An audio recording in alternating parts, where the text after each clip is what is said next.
Atos, capítulo de número 15. Nós vamos ler dois versículos, versículo 16 e o versículo de número 17.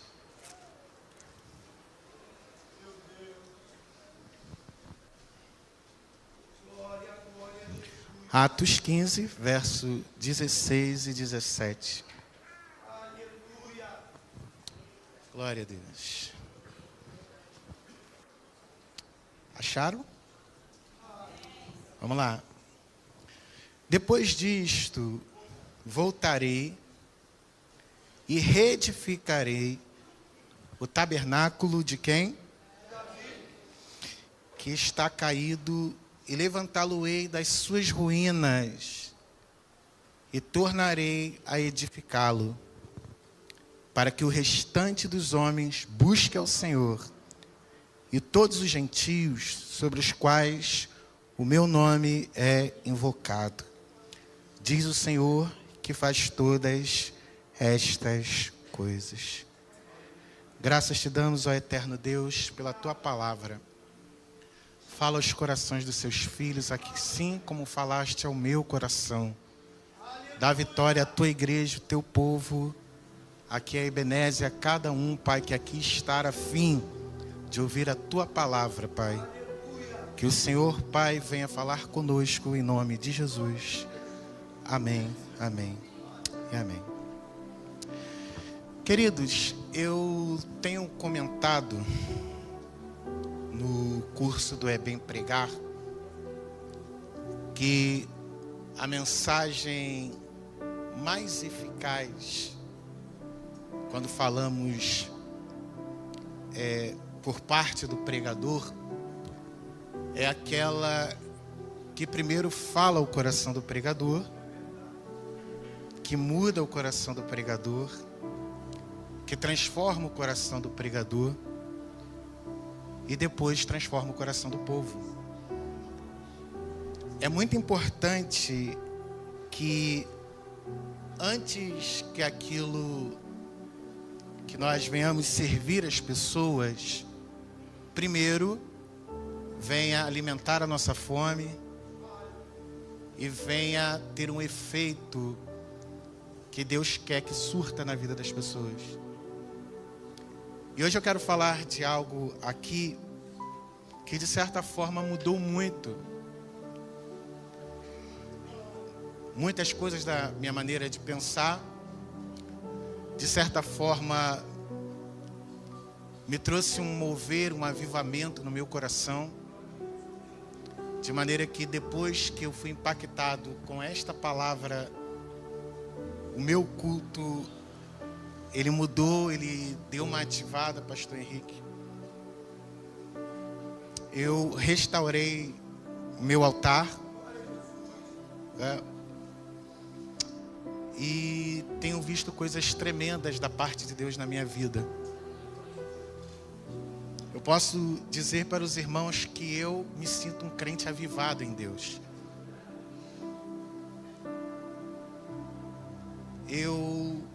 Há pouco tempo atrás eu estava estudando sobre um assunto chamado primícias. E eu tive que descobrir, dentro dessa ordem que o Eterno deu lá em Levítico, parece que é o capítulo de número 23, e que também Paulo, de certa forma, vai falar, Levítico 23, verso 10, 12 e 15, e Paulo também vai falar em Romanos 11, 16, e estudando sobre estes princípios, essa ordem que Deus havia dado aos filhos de Israel, e esse princípio, eu entendi o que de fato estava por trás de um culto. Estava por trás de se adorar a Deus. E entendendo esse princípio, foi o que se tornou fundamental para que minha vida se avivasse. E eu preciso compartilhar aqui com a igreja sobre isso. Queridos, é possível fazermos algumas coisas mesmo sabendo que elas devem ser feitas, mas da forma errada? Sim. Existem coisas que elas devem ser feitas, mas se feitas da forma errada, pode resultar em coisas terríveis. As consequências, elas podem ser horríveis. Por exemplo, Tiago capítulo 4, verso de número 2, Tiago vai falar assim: cobiçais e nada tendes, matais e sois invejosos, e nada podeis alcançar. Combateis e guerreais, e nada tendes, por quê? Porque vocês não pediram. No versículo seguinte, ele vai dizer: pedis e não recebeis, porque pediu para gastares em vossos deleites. O que o Tiago está falando aqui? No primeiro ponto ele fala: vocês estão errando porque vocês não pedem. E no segundo versículo ele fala: vocês estão errando porque não sabem pedir. Então, é possível pedir, mas pedir da forma errada. E mesmo que eu esteja pedindo, se eu pedir da forma errada, isso pode me trazer consequências terríveis. Em 1 Coríntios, capítulo de número 10, versículo de número 16, está escrito: o cálice da bênção que abençoamos não é a comunhão do sangue de Cristo? Pão que partimos não é porventura a comunhão do corpo de Cristo? O que Paulo está falando aqui? Ele está dizendo que o cálice do Senhor, a ceia do Senhor é uma bênção. Fala comigo: a ceia do Senhor é uma bênção. Se a ceia do Senhor é uma bênção, tá? Nós devemos participar da ceia. É bênção participar da ceia. No entanto, se participarmos da ceia da forma errada, essa bênção pode se transformar em, por exemplo, 1 Coríntios, capítulo 11, verso de número 27. Os que comem e bebem indignamente, comem e bebem para a sua própria condenação. O que Paulo está ensinando? É bênção tomar a ceia? Sim. Mas se tomar a ceia da forma errada, pode ser prejudicial. Então existem coisas que são orientáveis de acordo com a palavra de Deus, que devemos fazer, que fazendo serão bênçãos, mas se fizermos da forma errada, pode ser prejudicial. E eu perguntei a Deus: e se isso for aplicável também aos nossos cultos? E o tema que eu gostaria de colocar nessa mensagem aqui, que colocamos nessa mensagem, são cultos inaceitáveis. Cultos inaceitáveis. É possível fazermos cultos da forma errada? Em primeiro lugar, nós temos que cultuar ao Senhor, sim ou não, irmão? É orientável pela palavra de Deus que a gente o adore, o busque, o glorifique, sim ou não, irmãos? Mas, Leandro, existem formas erradas de cultuar e que, de certa forma, pode trazer alguns malefícios para as nossas vidas? Sim. Coisas certas que, se fizermos da forma errada, pode trazer consequências ruins. E eu vou dar um grande exemplo aqui em Amós, no capítulo de número 4, versículo de número 4, é o primeiro exemplo que eu quero dar aqui de um culto inaceitável. Vinde a Betel, e transgredi a Gigal, e multiplicai as transgressões, e a cada manhã trazei os vossos sacrifícios, os vossos dízimos, de 3 em 3 dias, fala, 3 em 3 dias, e ofereceis sacrifícios de louvores que é levedado, e apregoai ofertas voluntárias, publicai-as, porque disso gostais, ó filho de Israel, filhos de Israel, disse o Senhor Deus. Esse culto que o Eterno está protestando por meio do profeta Amós, é um culto que tem oferta, é um culto que tem sacrifícios, É um culto que tem dízimos. É um culto que o nome do local é Casa de Deus. É um culto que existem ofertas voluntárias. É um culto que qualquer pessoa diria: qual é o problema desse culto? Qual é o problema de um culto que está num local chamado Casa de Deus? Qual é o problema de um culto que a cada manhã as pessoas estão trazendo sacrifícios? Qual é o problema de um culto que tem dízimos de 3 em 3 dias? Qual é o problema de um culto que oferecem sacrifícios de louvores e apregoam ofertas voluntárias? O mesmo texto vai dizer: porque disso gostais, ó filhos de Israel, diz o Senhor Deus. O primeiro ponto aqui de Amós capítulo 4, verso 4, é que eles estavam indo para Betel e Gilgal. Uma vez que neste contexto, o local da adoração não era mais na parte norte do país, como acontecia ali nos tempos de Eucana, quando ia para Siló. No contexto aqui, o local de adoração foi designado por Deus por causa de Davi. Em qual local? Jerusalém, em Judá. Levantou-se então um homem chamado Jeroboão. E Jeroboão, ele mudou os itens do culto. Ele mudou os sacerdotes do culto. Ele mudou os levitas do culto. Ele mudou o local do culto só para o povo não descer para Jerusalém. E ainda mudou o Deus do culto, que ele levantou 2 bezerros. Então Deus está usando Amós e está falando: em primeiro lugar, vocês estão indo para o lugar errado. Vocês deveriam ir para Jerusalém. Culto inaceitável, lugares errados. Eu não quero dizer aqui, queridos, que nosso contexto neotestamentário exige algum tipo de lugar específico para que a gente venha dar glória a Deus, para que a gente venha adorar a Deus. Uma vez que o Senhor disse para a própria mulher samaritana que os verdadeiros adoradores adorarão o Pai em espírito e em verdade. Mas dentro de uma aplicação pessoal, eu posso dizer que Deus estabeleceu para você o local onde você deve congregar junto. Existem pessoas, pastor Henrique, que elas são rebeldes quando tange a questão do congregar. É interessante que Hebreus, no capítulo de número 10, versículo de número 25, não deixando a nossa congregação, como é costume de alguns, antes admoestando-nos uns aos outros, tanto mais quanto vedes que se vai aproximando aquele dia.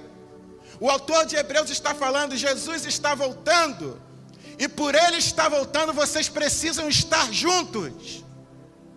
E dentro de um aspecto de aplicação pessoal, Deus está falando: eu não quero espírito independente na minha casa. Às vezes a gente fica independente achando que a gente está agradando a Deus, e Deus não está ali. Às vezes partimos para outros tipos de lugares achando que estamos agradando a Deus, e Deus não está ali. À medida com que Cristo Jesus está voltando, o autor de Hebreus está orientando: se juntem mais, se congreguem mais. Vocês precisam estar juntos. Vocês precisam estar um com o outro. Por quê? Porque com meu irmão junto de mim vai ser mais difícil pecar. Com meu irmão junto de mim vai ser melhor para eu agradar a Deus. Porque para quem não sabe, aqui também está a família de Deus.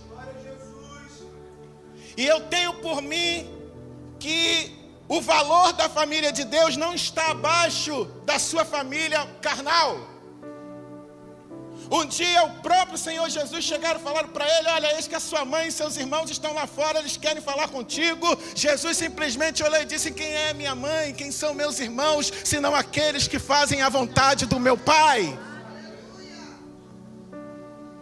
Então algumas pessoas acabam indo para Gigal e para Betel, quando na verdade deveriam ir para Jerusalém. Mas o ponto para tornar esse culto aqui que Amós está protestando, que Amós está sendo boca de Deus para protestar, está exatamente na última parte do versículo. Apregoai ofertas voluntárias, publicais, porque disso gostais, ó filho de Israel, disse o Senhor. O que é um culto inaceitável? Está aqui, porque vocês gostam disso. Se os irmãos atentar para o detalhe, eles estavam oferecendo sacrifícios toda manhã, quando o sacrifício ele deveria ser levantado uma vez por ano. Eles estavam dando dízimos 3 em 3 dias, quando os dízimos deveriam ser dados de 3 em 3 anos. Gente, eles estão fazendo culto da maneira que eles querem. Eles estão dando culto da forma deles. Não é Deus que determina como deve ser o culto, sou eu que determino como deve ser o culto. E olha, não seria bom, irmãos, para alguns, que esses dízimos, ao invés de ser dado 3 em 3 anos, ser dado todos em 3 dias? Não seria bom para alguns que esses sacrifícios, ao invés de ser feito uma vez por ano, estarem feitos todas as manhãs? Só que Deus não está olhando acúmulo de oferta. Só que Deus não está olhando acúmulo de animais, de sangue. Deus está olhando o seguinte: esse culto está errado, a ordem está errada, o local está errado, a forma está errada, e eu não aceito esse culto. E outro ponto é, porque vocês gostam. Peraí, irmão, o quê? Israel gostava do culto. E não era para Israel gostar do culto. Quem tinha que gostar do culto? E eu tenho encrencado ultimamente com tipos de orações como pessoas que dobram os joelhos, chegam na igreja e falam: Jesus, já ouvi, já fiz isso. Jesus, me dá um culto abençoado. Olha para o teu irmão e fala assim: Jesus não dá culto para ninguém. Jesus, ele recebe.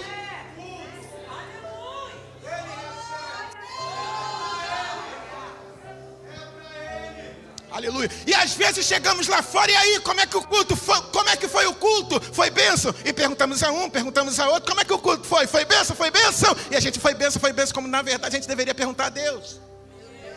Deus, como foi o culto? E o eterno lá de cima é que deveria falar. Porque para quem não sabe, somos nós que prestamos culto. Gente, não existe culto frio. Às vezes pegamos o culto hoje foi frio. Não existe culto frio. Não existe céu de bronze, céu de ferro. Isso é tudo mentira. O que existe são corações que não estão cultuando como devem cultuar.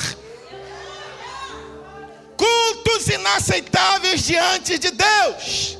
E é interessante que Amós, ele encrenca com o povo para falar sobre isso.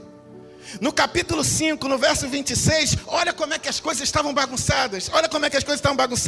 Mas não, antes levaste a tenda do vosso Moloque. Até Moloque estava sendo introduzido no culto dos israelitas. Vocês sabem quem era Moloque? Que hoje é configurado no aborto. O Deus que as pessoas ofereciam crianças, matavam crianças, fizeram uma tenda para ele. E a nação estava vivendo uma aparente prosperidade na época de Jeroboão II. Porque, gente, o povo gostava. Porque, gente, o povo celebrava. E vou te falar uma coisa, queridos. Tem culto aí que Jesus não está recebendo. Tem evento aí que Deus não está recebendo. Não é porque está bonito não, gente. Não é por causa disso, por causa daquilo, não. Tem um ponto. As pessoas estão fazendo evento para elas mesmas. Há quem até dispute. Não, tem que fazer desse jeito porque o do fulano de tal foi assim. Você não deve fazer comparação com o vizinho, com a vizinha. A única pergunta que você deve fazer: Deus, o Senhor está recebendo esse culto? Que não... Amós capítulo 5, verso 5. Mas não busqueis em Betel, nem venhais a Gilgal, nem passeis a Berseba, porque Gilgal certamente será levado ao cativeiro, e Betel será desfeita em nada. Buscai ao Senhor e vivei, para que ele não irrompa na casa de Jacó como um fogo e a consuma, e não haja Betel quem o apague. Sabe o que Deus está falando aqui? Vão para o lugar certo, vão congregar juntos, fica todo mundo junto, porque a luta pode chegar e você não vai ter ninguém por você, mas entre os irmãos há pessoas que gostam, que te amam. Eu sei que a casa é de Deus, irmãos. Quando eu digo a congregação, não é feita de pessoas perfeitas. Aqui um dia falaram: não vou para a igreja porque lá tem muito hipócrita. Eu falei: seja bem-vindo ao mundo dos hipócritas.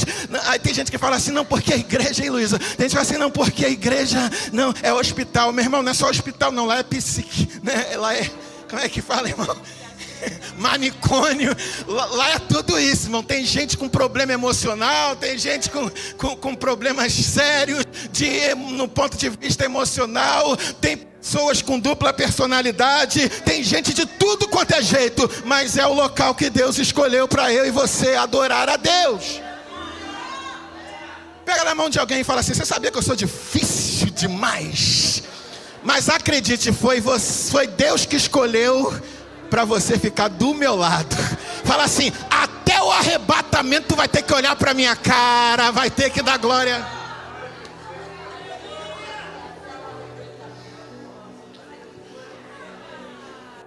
Agora, Amós ele saiu de Judá para pregar em Israel, para trazer uma mensagem forte a Israel. E no capítulo 2, versículo 12, olha para você ver como é que o esquema estava uma bagunça. Pastor Aline: mas a vós, aos nazireus, deste vinho a beber, e aos profetas ordenaste: não profetizarás. Lugar onde Deus não está, irmão, é assim mesmo. Aqui, sabe qual é o nome do culto que eu daria aqui? O culto aqui de Israel é o culto do não tem nada a ver. Olha só, irmão, dá bebida para o nazireu. O nazireu não poderia beber bebida, mas ele está falando: tem nada a ver não, nazireu. Você não, bebe aí, está tranquilo. Não, fala para os profetas que não tem problema. Eles não precisam profetizar, queridos. Igreja que expulsa profeta está em rebelião contra Deus. Quem não gosta de profeta é casa rebelde. Quem não gosta da palavra de Deus é casa rebelde. Quem tem unção do Espírito Santo, quando o profeta de Deus fala, ele diz: fala, Senhor, porque o teu servo ouve. Amós capítulo 7, verso de número 12. Depois Amazias disse a Amós, esse Amazias aqui era um sacerdote: vai-te, vidente, e foge para a terra de Judá, e ali come pão, e ali profetiza, mas em Betel daqui por diante não profetizem mais, porque o santuário é do rei e a casa real. Era o esquema deles. Profeta não podia mais profetizar, porque a casa se tornou do rei, o sistema se tornou do rei, os cultos se tornaram do povo, e Deus muito longe de Israel. Cultos inaceitáveis. Querem ouvir mais, irmãos? Fala comigo: cultos em pecado. Amós capítulo 5, verso de número 21. Odeio, é Deus que está falando, desprezo as vossas festas. Existem lugares que tem festas, mas Deus odeia. E as vossas assembleias solenes não me exalarão bom cheiro. E ainda que me ofereças holocaustos, ofertas de alimentos, não me agradarei delas, nem atentarei para as ofertas pacíficas de vossos animais gordos. Afasta de mim o estrépito dos teus cânticos, porque não ouvirei as melodias das tuas vidas. Corra, porém, o juízo como águas, e a justiça como ribeiro impetuoso. Oséias, capítulo 8, verso de número 13. Quanto aos sacrifícios das minhas ofertas, sacrificam carne e a comem, mas o Senhor não as aceita. Agora se lembrará da sua iniquidade e punirá os seus pecados, e eles voltarão para o Egito. Isaías, capítulo 1, verso de número 12. Quando vindes para comparecer diante de mim, quem requereu isto das vossas mãos? Que viesseis a pisar os meus átrios, não continueis a trazer ofertas vãs. O incenso é para mim abominação.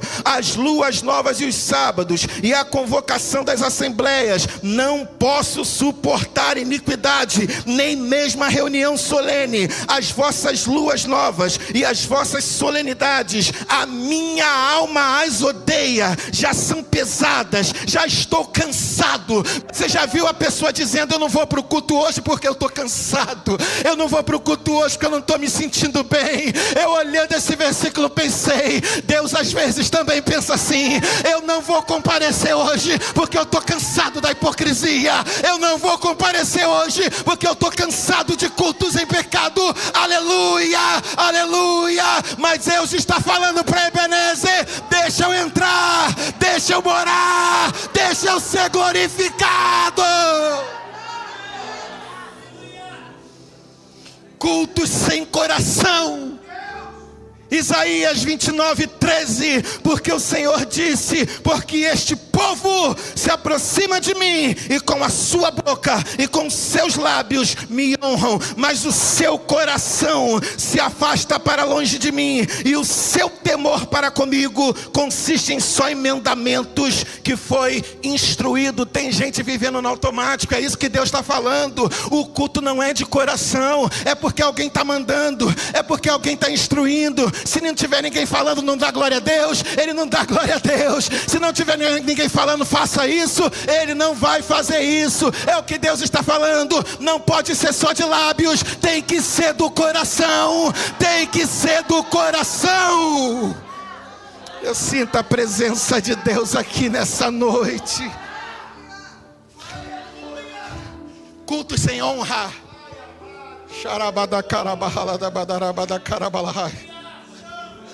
Lebedecoubi darabala subidirá. Alabarada carabada caladabada carabada carabada cábia. Sabe por que Deus não recebe? Algumas igrejas, irmãos, viraram palco de promotores de eventos, palco de promotores, de pregadores, de cantores, e Deus está bem longe.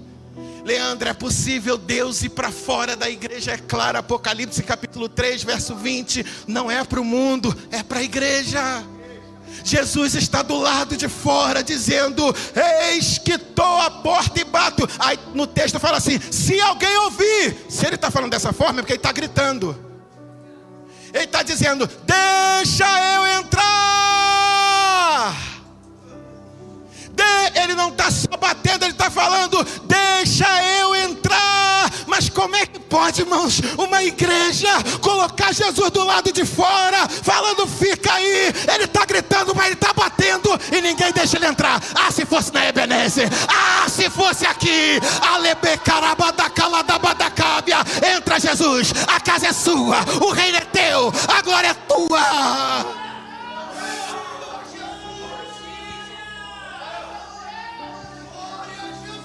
O conceito de culto tem que mudar. Virou moda, irmão. Tô no Instagram.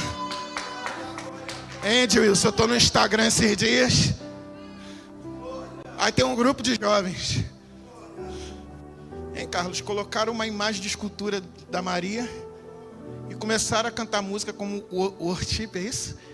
É que se fala worship? E cantando igual a gente cantando, sabe quando a gente adora aqui? Uma adoração falsa. E adorando o ídolo. Que cultos são esses, irmãos? O que estão fazendo com a casa de Deus, irmãos? Isso aqui não é para promover pregador, irmãos. A maior promoção, ela continua sendo a promoção de Deus. Quem atrai as pessoas sinceras e verdadeiras para o evento sempre será o Deus de Israel. A mídia é uma bênção. Os recursos do marketing são bênção, sim. Mas a atração da glória de Deus sempre vai ser a melhor. E para isso Deus precisa ser honrado em primeiro lugar. Eu me lembro de Ofni e Finéias, os profissionais do templo. A Bíblia diz que eles se prostituíam dentro da casa de Deus. Meu Deus do céu, irmão. Tem um termo que usam, que eles davam coice à presença de Deus.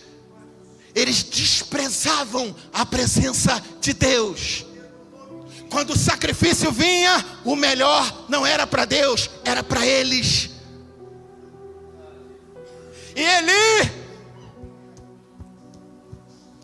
nem aí para o culto. Levanta sua mão em nome de Jesus, irmão. Deus está encrencando com a gente hoje. Deus está protestando com a gente hoje.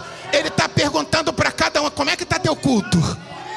Como é que está o seu nível de honra para mim? Irmãos, quem traz avivamento não é pregador. Quem traz avivamento não é cantor. Quem traz avivamento é o Deus de Israel. Quando o Leandro resolve o altar, quando o pastor Henrique resolve o altar, quando o pastor Luiz Carlos resolve o altar, quando cada um de nós resolver o altar, então vocês vão entender o que Deus vai fazer. Resultado: a arca foi tomada. O Icabô chegou. De Israel é tirada a glória. E é interessante é que quando Deus não é honrado, alguns utensílios do culto só se tornam objetos de religiosidade. Porque o Ofni e Finéias resolveram levar a arca para a guerra. E sabe o que aconteceu, meus irmãos? Muito barulho. Muito barulho. Agora, tinha um culto que tinha barulho. A palavra diz que o grito deles foi tão grande que ouviu, a terra se estremeceu. A terra se estremeceu. Era um movimento, não um avivamento. Resultado daquilo: Ofni e Finéias morrem. Chegaram para Eli e falaram: olha, não sabe o que aconteceu, Ofni e Finéias morreram. Eli, tá, e a arca?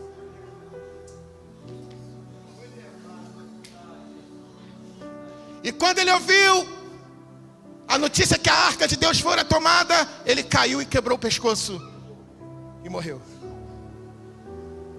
A arca, ela fica esquecida.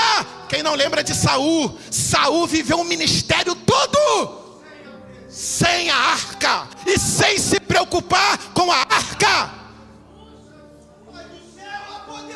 Gente, eu me lembro de uma época, eu estou falando, vamos começar a velhice aqui, né? Eu me lembro de uma época, irmão, que eu ia para a igreja, eu me preocupava se eu não estava sentindo a presença de Deus. Eu olhava para o fulano dando glória, irmãos. Eu olhava para ciclano dando glória. Eu olhava para um sendo renovado. Eu olhava para outro sendo batizado. Eu perguntava: Deus, o que está acontecendo comigo? A nossa geração é uma geração que mais reclama: por que não tem batismo no Espírito Santo? Vai ver teu altar. Vai ver quem é o primeiro lugar. Vai ver para quem você dá mais tempo. Vai ver para quem você coloca em primeiro. A arca está esquecida. A presença de Deus está esquecida. Quando Saul pecou, Samuel, pelo menos me honra. Que é honra? Cultos inaceitáveis, eles se motivam por honra dos outros. Pregadores inaceitáveis são pregadores que querem o glória a Deus dos outros, que querem a exaltação dos outros, que querem a glória dos outros. Cantores inaceitáveis são cantores que querem a glória dos outros, que querem a honra dos outros. Cantores que Deus está aceitando são aqueles que querem a glória de Deus. Pregadores que Deus está aceitando são aqueles que recebem, que levantam e que honram o Deus que fez os céus e a terra. Cultos inaceitáveis. É didático o que eu vou fazer. Eu vou te dar 1 minuto para você fazer isso. Pergunta a 2 pessoas aí: onde está a arca?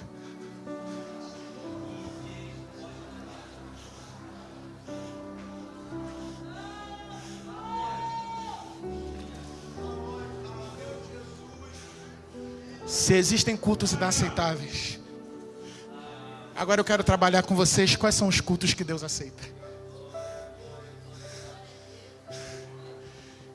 Eu vou te dar aqui 1 minuto, só para você erguer as suas mãos aí e adorar um pouquinho o Senhor.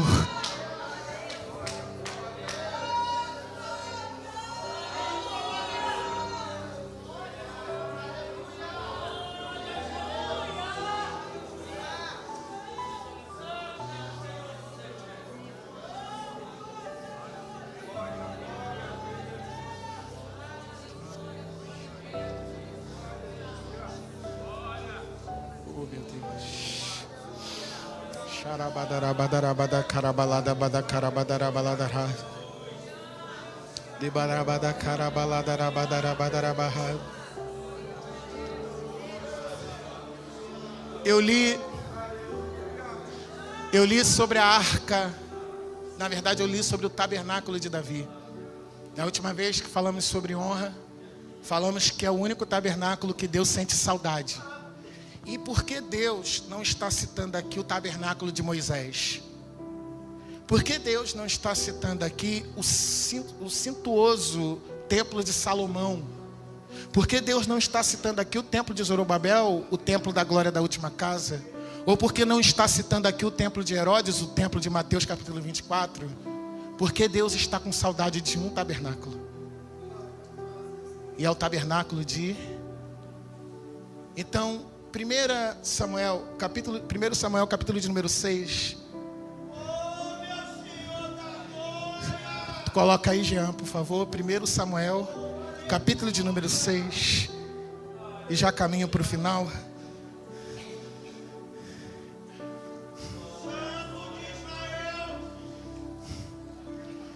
Oh, meu Deus.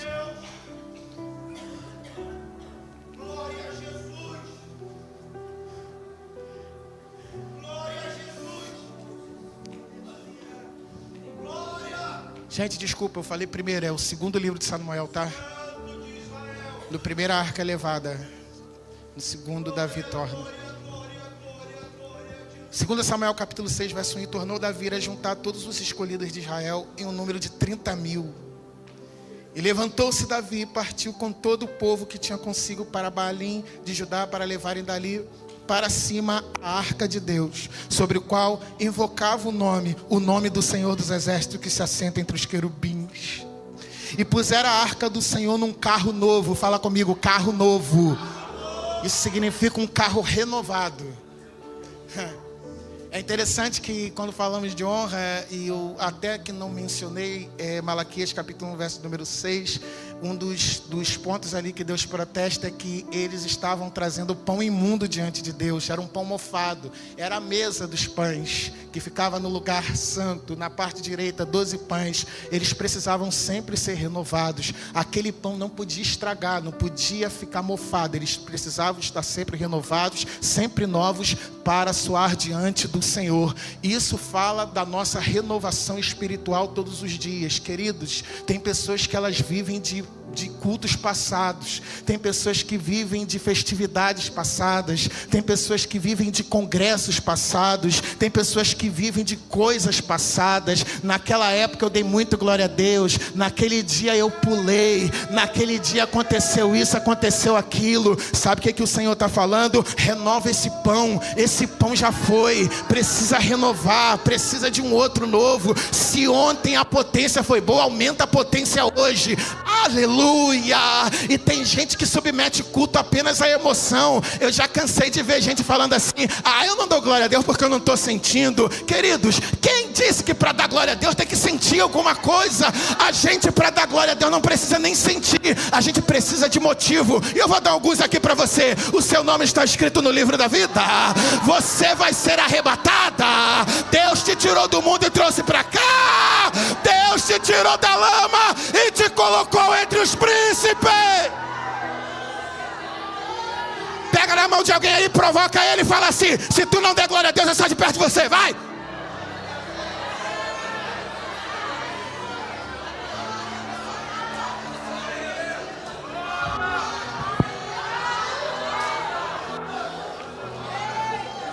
Carro novo, e levaram da casa de Abinadab. Fala comigo, Abinadab. A arca ficou dentro da casa de Abinadab e não teve o mesmo efeito quando foi para a casa de Obed-Edom. Quem lembra? Quando a arca foi para a casa de Obed-Edom, o que aconteceu? Prosperou. E por que não fala que a casa de Abinadab não prosperou? Abinadab é uma junção de dois nomezinhos. Vocês querem ouvir? Quem quer ouvir isso, irmão? Nadab e Abiú. Quem lembra? Ofereceram fogo perante o culto inaceitável. Tem gente que não é abençoada por Deus, embora a arca esteja dentro da tua casa, porque o culto está sendo inaceitável. Mas quando foi para a casa de Obed-Edom, irmãos,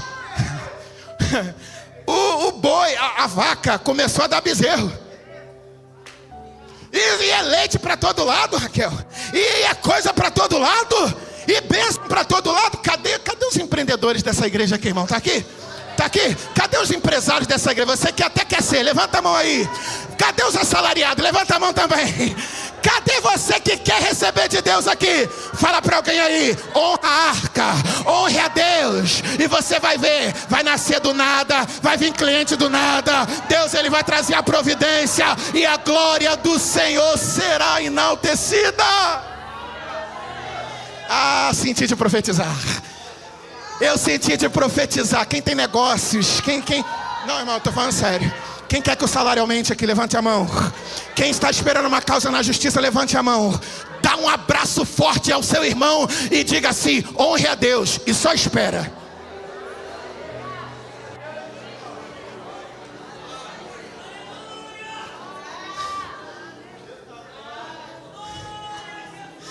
E Davi e toda a casa de Israel festejavam perante o Senhor com toda a sorte de instrumentos, pau de faia, como também com harpas, com saltérios, com tamborins, com pandeiros, eita culto gostoso, com símbolos. E chegando a eira de Nacon, estendeu usar a mão à arca de Deus e pegou nela, porque os bois deixaram cair.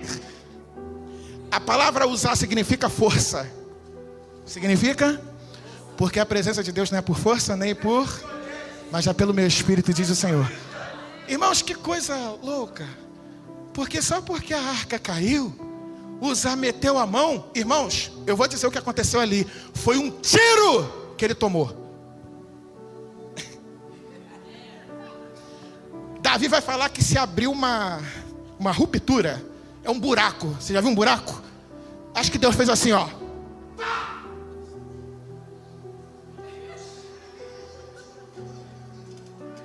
Sabe por quê? Queria fazer o culto da forma errada. Não era para ele tocar na arca. Esperava os levitas pegarem, o sacerdote pegar. Mas não faz aquilo que Deus não te autorizou para fazer. Aqui, ó. Então a ira do Senhor se acendeu contra Uzá, e Deus feriu ali por esta imprudência e morreu ali junto à arca do Senhor. E Davi ficou contrito, porque o Senhor abriu uma ruptura. É isso? Rotura em Uzá, e chamou aquele lugar Pérez Uzá até o dia de hoje. E temeu Davi ao Senhor naquele dia, e disse: como virá a minha arca do Senhor? E não quis retirar para junto de si a arca do Senhor, a cidade de Davi. Mas Davi fez levar a casa de quem? É interessante que esse Obed-Edom aqui, queridos, só o sobrenome dele você vê que ele não era de Israel. Edom significa que ele era descendente dos edomitas. E há referências que dizem que ele era de Gate. Se ele era de Gate, ele era dos filisteus e da família de Golias. Então alguém da parentela de Golias está pegando a arca, colocando na casa dele e está sendo abençoado. É por isso que Deus tem saudade do tabernáculo de Davi. Porque aqui está apontando para a graça. Porque aqui está apontando para um Deus que não quer só que a Ebenezer adore. Ele quer que o cracudo venha adorar também. Ele quer que o teu parente lá, que você não está convidando, venha adorar também. Você está entendendo? E é interessante que Davi que foi que instituiu essa questão de adoração com música. Pega aí. 1 Crônicas. Ai, Jesus, eu vou terminar, Jesus. 1 Crônicas, capítulo 16. Pega aí. 1 Crônicas, capítulo de número 16. Eu não sei porquê, pastor Henrique, mas eu creio que Deus tem uma grande bênção para a nossa igreja. Porque nós vamos ser modelo de adoração a Deus em primeiro lugar. Aqui, trouxeram, pois, a arca de Deus e a puseram no meio da tenda que Davi lhe tinha armado. Davi fez uma tenda para Deus. E é interessante, não tinha um templo. Ele vai e monta aquela arca. A Bíblia diz que ele orava diante de Deus durante 7 vezes. Quantas vezes? Era o nível de oração que ele tinha para com Deus. Ele orava 7 vezes diante daquela arca. É interessante que o que dá para entender é que Davi não podia tocar na arca, mas a tenda estava no lugar dele. E há quem diga que ele ficava à sombra da arca. Batia-se o sol e a sombra dos querubins da arca ficava no chão. E ele se prostrava à sombra da arca.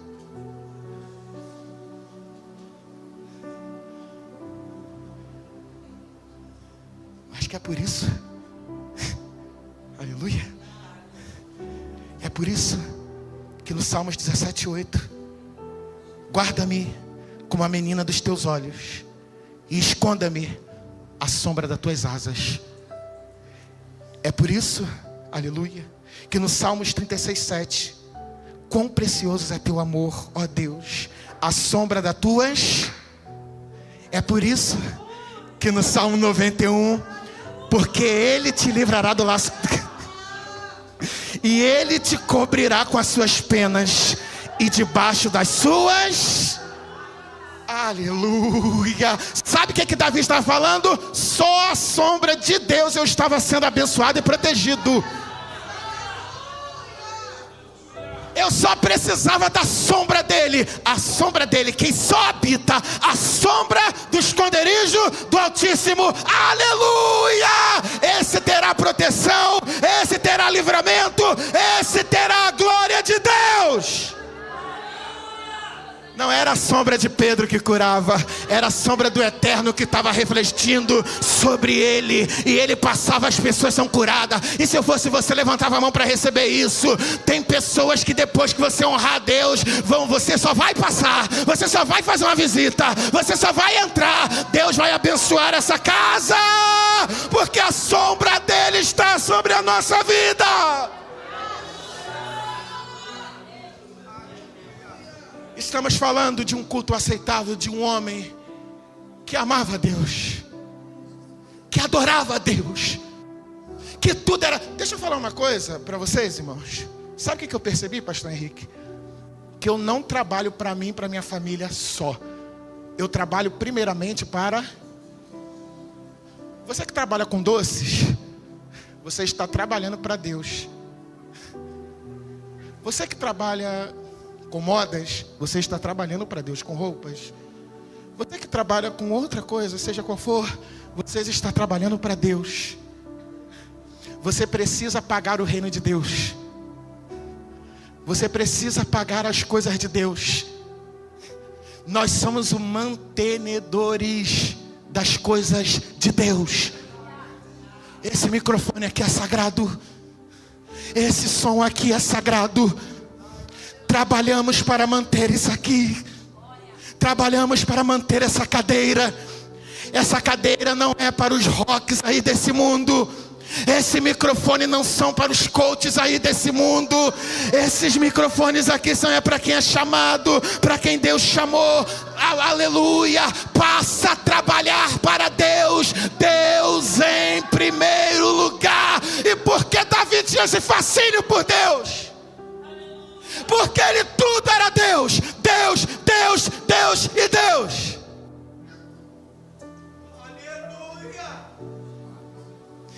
Tem uma classe angelical, lá no capítulo 6 de Isaías. O nome deles? Qual é o nome deles? E eles olhavam um para o outro, dizendo: não, irmão, não é assim. Eles gritam. Eu vou contar até 3, vamos ver se vocês ainda... Tem alguém com Covid aqui, irmão? Não tem não, né? Vamos lá, vou contar até 3, vamos lá.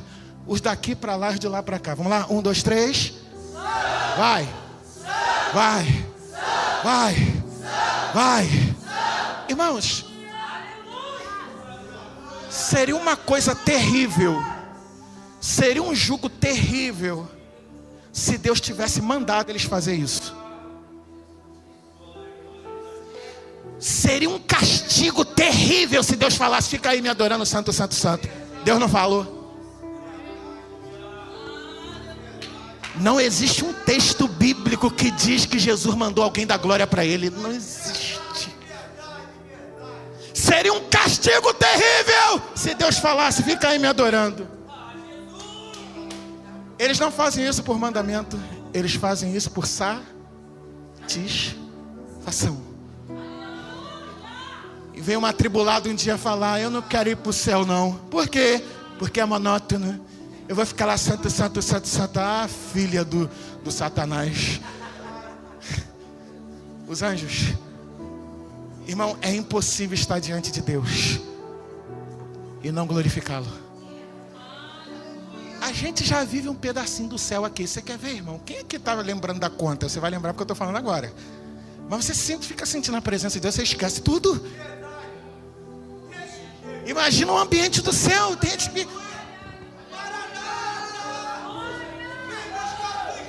Irmão, se você parar diante de Deus, você não quer saber mais de nada. Era o coração de Davi.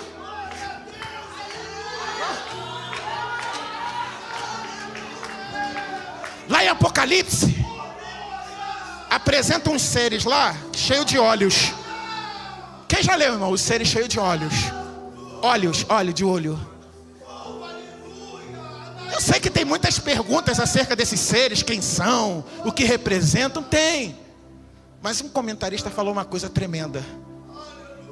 Esses seres são cheios de olhos, porque ter apenas 2 olhos para glorificar a Deus, para eles não é o suficiente. Ai, eles não querem adorar daqui só, eles querem adorar daqui.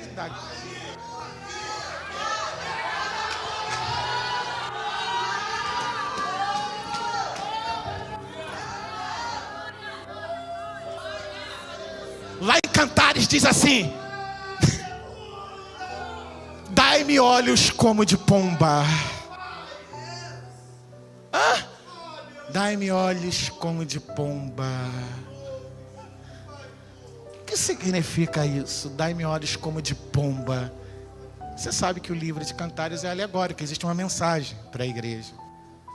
Se você for estudar a pomba, é diferente da mosca. A mosca tem olhares, visões multifocais. Vocês estão entendendo? Elas olham para muitos lados ao mesmo tempo. A pomba só tem um olho unifocal. E profeticamente, quando disse: me dá olhos como de pomba, era como se quisesse dizer: me dá um olho só para o Senhor. Eu só quero olhar para o Senhor. Lembra do Salmos 27? Aleluia. Uma coisa eu peço ao Senhor, e a buscarei: que eu possa morar todos os dias na casa do Senhor. Irmão, eu estou falando sério. Desculpe vocês que ficam romantizando o desviado. Desculpa. Desculpa você que fica romantizando. Tá de férias? Tá de férias nada, tá desviado. Férias o quê? Tem férias de Deus? Desculpa, irmão, desculpa. Mas quem conhece a Deus... Não, é sério, eu sei que existem fraquezas. Eu sei que existem desânimos. Eu sei, já passei por isso. Mas eu não consigo entender como é que uma pessoa sai daqui e vai adorar na macumba. Eu não consigo entender. Eu conheço desviado, irmão, que ele mantém o dízimo, mantém o culto, ele precisa só. Vocês estão entendendo, irmão? Desculpa você que fica romantizando desviado, mas eu entendo por mim que é complicado, irmão, conhecer a Deus de verdade e abandoná-lo. Quem conhece de verdade tem dificuldade até para desviar, velho. Sério, irmão, quem aqui já tem vontade de desviar? Levanta a mão aqui. Levanta. Desviou? Quem que fez você não desviar? Ele. Irmão, eu já tive raiva de tanto irmão. Já tive raiva de tanto pastor. Já tenho as críticas de vontade. Já falaram muito mal de mim. Quem aqui já foi alvo de fofoca, calúnia? Levanta a mão aí. Eu dou raiva, tem vezes que eu dou raiva. Mas quando você olha para ele, velho, isso que a palavra diz. Olhando para Jesus, o ator, dá-me olhos como de pomba. O autor, aí tá o irmão fazendo fofoca aqui, olhos de pomba. Tá o irmão blasfemando aqui, olhos de pomba. Tá o irmão roubando ali, olhos de pomba. Tá fulano fazendo isso aqui, olhos de pomba. É tudo por ele, para ele são todas as... Ele! Por ele! Para ele! São todas as coisas. E finalizo. Agora eu entendi melhor o que diz Apocalipse 2:4. Tenho, porém, contra ti que deixaste o teu. Agora eu entendi. Porque sempre quando eu li esse versículo eu lembrava da época de novo convertido. Eu entendia que Deus, Kézia, queria que eu fosse igual aquele novo convertido antigo. É, também. Mas quando você lê o contexto aqui da igreja de Éfeso, você não vai entender que não é isso. Porque a igreja de Éfeso, pastor Henrique, ela era boa teologicamente, tão boa que conseguia discernir, saber a diferença de um falso e um verdadeiro apóstolo. Ela era boa teologicamente. Ela não se cansava. Gente, ali suava, meu pastor, evangelismo. A igreja não parava. A igreja tinha um suor da obra. E como é que uma igreja como essa, que evangeliza, que prega, que estuda, que é bem embasada teologicamente, Jesus está falando, tem uma coisa que está faltando. Vocês deixaram o... Bem, então o primeiro amor não é o fato de você não ter se cansar na obra. Então o primeiro amor não é o fato de você estudar teologia. O que é o primeiro amor? É colocar Deus acima de tudo, inclusive da obra. Um dia um pastor estava na estrada e o Espírito Santo falou ao coração dele: estou chateado contigo. Ele parou o carro e falou: por que o Senhor está triste comigo? E o Espírito Santo falou assim: você ama mais a minha obra do que a mim. Eu não sou o teu primeiro. A obra é o teu primeiro.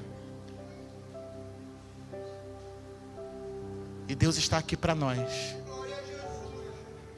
falando qual tem sido o seu primeiro lugar. Nem aquilo que fazemos, meninos, pode estar acima daquilo que Deus é. O que Deus espera: coração contrito e voluntário. Coração que se coloca diante dele. A partir de hoje, és o primeiro lugar. Em todos os aspectos da minha vida. Entre a namoradinha e Deus, entre a noiva e Deus, entre a esposa e Deus, entre o marido e Deus, entre o dinheiro e Deus. Deus está falando: como está você comigo? Volta ao primeiro amor. Retorna ao primeiro amor. E eu descobri que esse primeiro amor é exatamente colocar Deus na posição dele e olhar somente para ele. depois todas as outras coisas vos serão acrescentadas. Fica de pé. Que Deus abençoe a igreja.